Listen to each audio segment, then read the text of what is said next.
இயேசு கிறிஸ்துவின் இனிய நாமத்தினாலே உங்களுக்கு என் அன்பின் வாழ்த்துக்கள். இந்த நாளை காண செய்த தேவனுக்கு ஸ்தோத்திரம் உண்டாவதாக.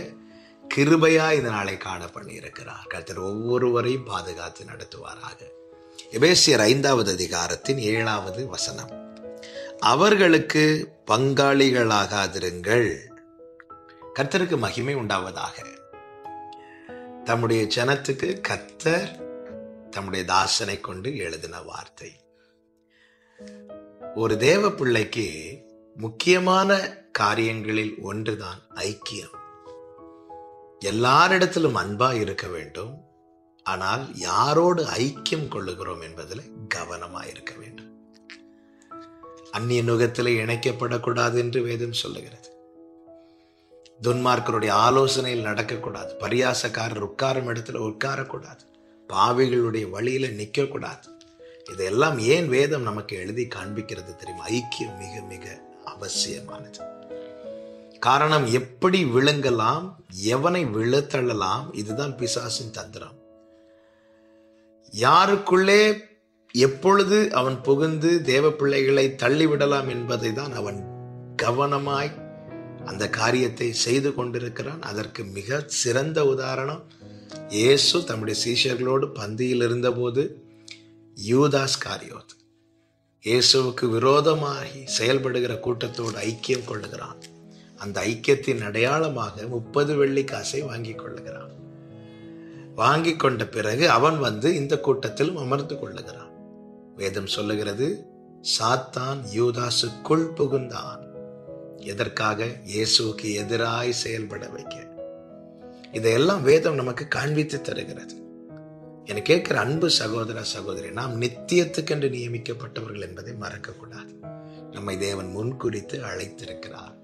நம்மை வழி தப்பி போக பண்ணுகிற, நம்மை மோசம் போக பண்ணுகிற எந்த ஒரு நபரோடும் ஐக்கியம் கொள்வதிலே ஜாக்கிரதையா இருக்க வேண்டும். அன்பு செலுத்த வேண்டும். எல்லாரிடத்தில் அன்பு செலுத்த வேண்டும். ஆனால் ஐக்கியம் கொள்வதிலே கவனமா இருக்க வேண்டும். இங்கே பாருங்கள், அதனுடைய 5 முதல் விபச்சாரக்காரனாவது, அசுத்தனாவது, விக்கிரகாராதனைக்காரனாகிய, பொருளாசைக்காரனாவது தேவனுடைய ராஜ்யமாகிய கிறிஸ்துவின் ராஜ்யத்திலே சுதந்திரம் அடைவதில்லை என்று அறிந்திருக்கிறீர்களே. 6வது வசனம், இப்படிப்பட்டவைகளின் நிமித்தமாய் கீழ்ப்படியாமையின் பிள்ளைகள் மேல் தேவ கோபாக்கினை வருவதால் ஒருவனும் உங்களை வீண் வார்த்தைகளினாலே மோசம் போக்காதபடிக்கு எச்சரிக்கையாயிருங்கள். அவர்களுக்கு பங்காளிகளாகாதிருங்கள்.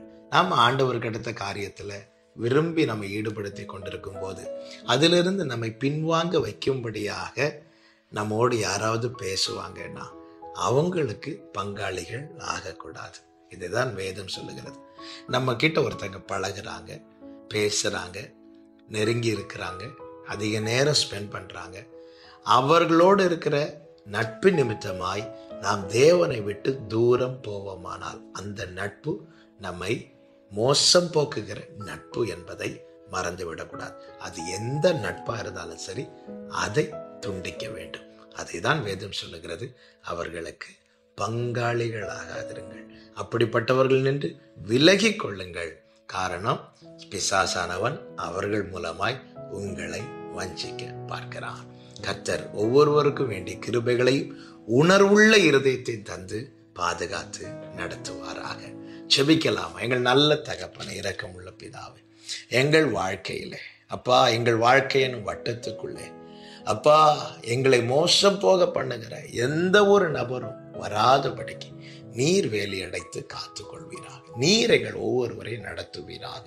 உம்மோடு இருக்கிற உறவை விட்டு விலக பண்ணுகிற எந்த உலக உறவுகளும் எந்த நட்பு வட்டாரங்களும் எங்களுக்கு வேண்டாம் ஆண்டவரே. எங்களுக்கு நீங்க போதும்பா. நீரே நடத்தும். இயேசுவின் நாமத்தில் பிதாவே, ஆமென்.